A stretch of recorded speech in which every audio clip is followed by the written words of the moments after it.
Good morning, students. I think you have completed your first chapter. So, start learning it. And if you have not completed, then complete it quickly. And today we are starting our new chapter, that is second, healthy teeth. Our chapter name is healthy teeth, मतलब स्वस्थ दांत. ठीक है.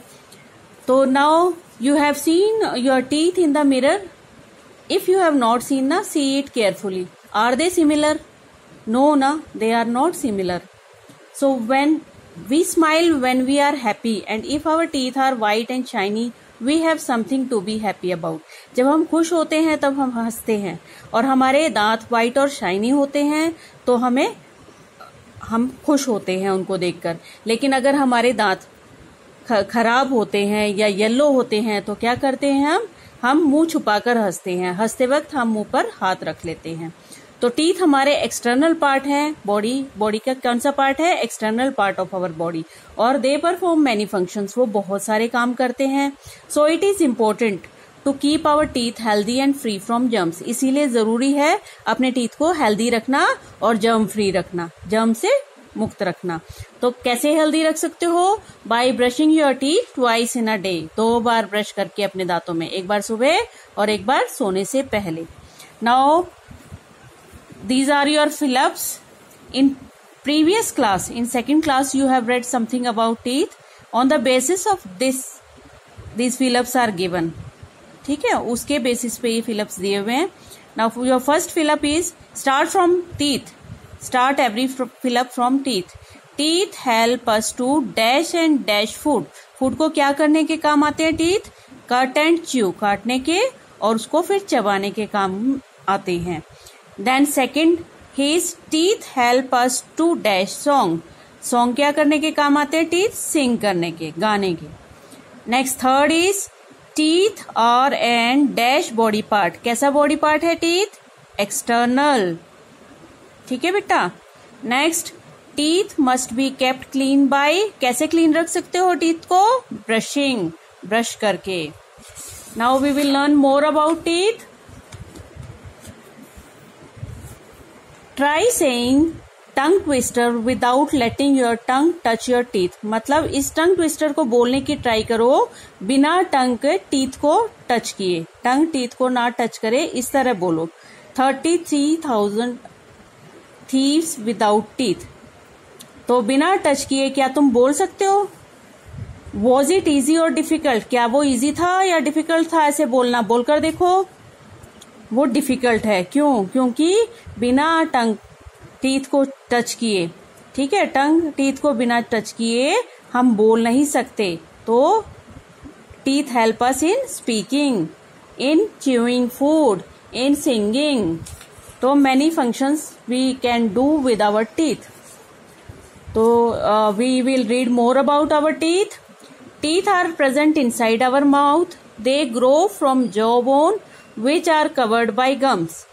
Every person has 2 sets of teeth during his or her life. मतलब teeth हमारे mouth के अंदर होते हैं और वो कहाँ से ग्रो करते हैं? जॉ बोन से, जबड़े से. जॉ होता है जबड़ा हमारा, और जो कवर होता है गम से, यानी मसूड़ों से जो कवर होता है. और हर पर्सन की लाइफ में 2 सेट होते हैं टीथ के. कैसे? Milk teeth are first set of teeth that we get. As you know बेटा, when baby is born, do he or she have teeth? जब न्यूबॉर्न बेबी होता है क्या उसके दांत होते हैं? नहीं ना, नो ना. तो जब वो 6 मंथ का हो जाता है, जब बेबी 5-6 मंथ का होता है, तब उसके टीथ आने स्टार्ट होते हैं.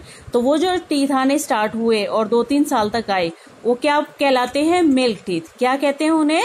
Milk teeth. और वो गिरने शुरू हो जाते हैं, उन्हें टेम्परेरी टीथ कहते हैं. क्या कहते हैं उन्हें? Temporary teeth. किस लिए टेम्परेरी टीथ कहते हैं? क्योंकि वो गिर जाते हैं. और वो गिरने कब शुरू होते हैं? 5-6, जब बच्चा 5-6 साल का होता है. कब गिरने स्टार्ट होते हैं? जब बच्चा 5-6 साल का होता है. उनके गिरने के बाद हमारे परमानेंट टीथ आते हैं. परमानेंट टीथ इसीलिए कहते हैं क्योंकि ये पूरी लाइफ, पूरी जिंदगी हमारे काम आते हैं या हमारे रहते हैं. ये दांत नहीं टूटते. तो जब हम 2 या 3 इयर्स के हो जाते हैं तो हमारे कितने मिल्क टीथ होते हैं? 20 मिल्क टीथ होते हैं. और जब हम 13 की उम्र में 13 साल के हो जाते हैं, 13 इयर्स के हो जाते हैं, तो वो मिल्क टीथ गिर के हमारे नया सेट आ जाता है दांतों का, जिसे कहते हैं हम परमानेंट टीथ। क्या कहते हैं? Permanent teeth. और परमानेंट टीथ हमारे थ्रू आउट आवर लाइफ रहते हैं, पूरी जिंदगी रहते हैं। मिल्क टीथ क्यों गिरते हैं बेटा? मिल्क टीथ इसीलिए गिरते हैं क्योंकि जो परमानेंट टीथ हैं उनके नीचे उगकर उन्हें पुश करते हैं, तो मिल्क टीथ हमारे गिर जाते हैं। तो एट द एज ऑफ 13 साल के जब हम हो जाते हैं तो हमारे 28 परमानेंट टीथ होते हैं। कितने परमानेंट टीथ होते हैं? 28।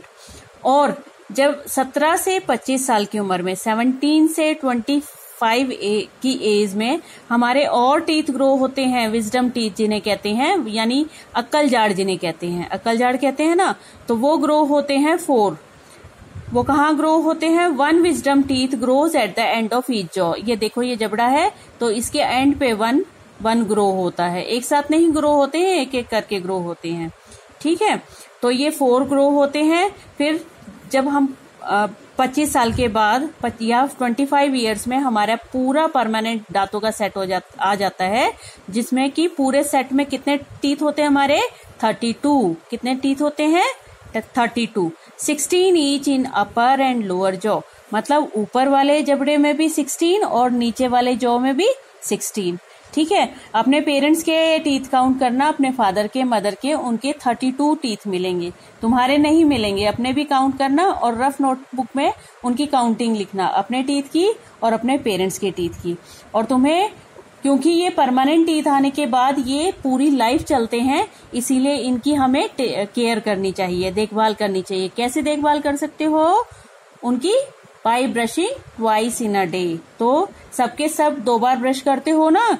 नहीं करते तो अपनी दांतों की देखभाल के लिए 2 टाइम्स ब्रश किया करो। Now your homework is learn question answers of chapter 1। First homework is this, learn question answers of chapter 1। Second, count your parents' teeth and write down how many teeth they have, and count your teeth also and write down in your rough notebook. I will ask you when you will come in school. Okay, have a good day. Thank you.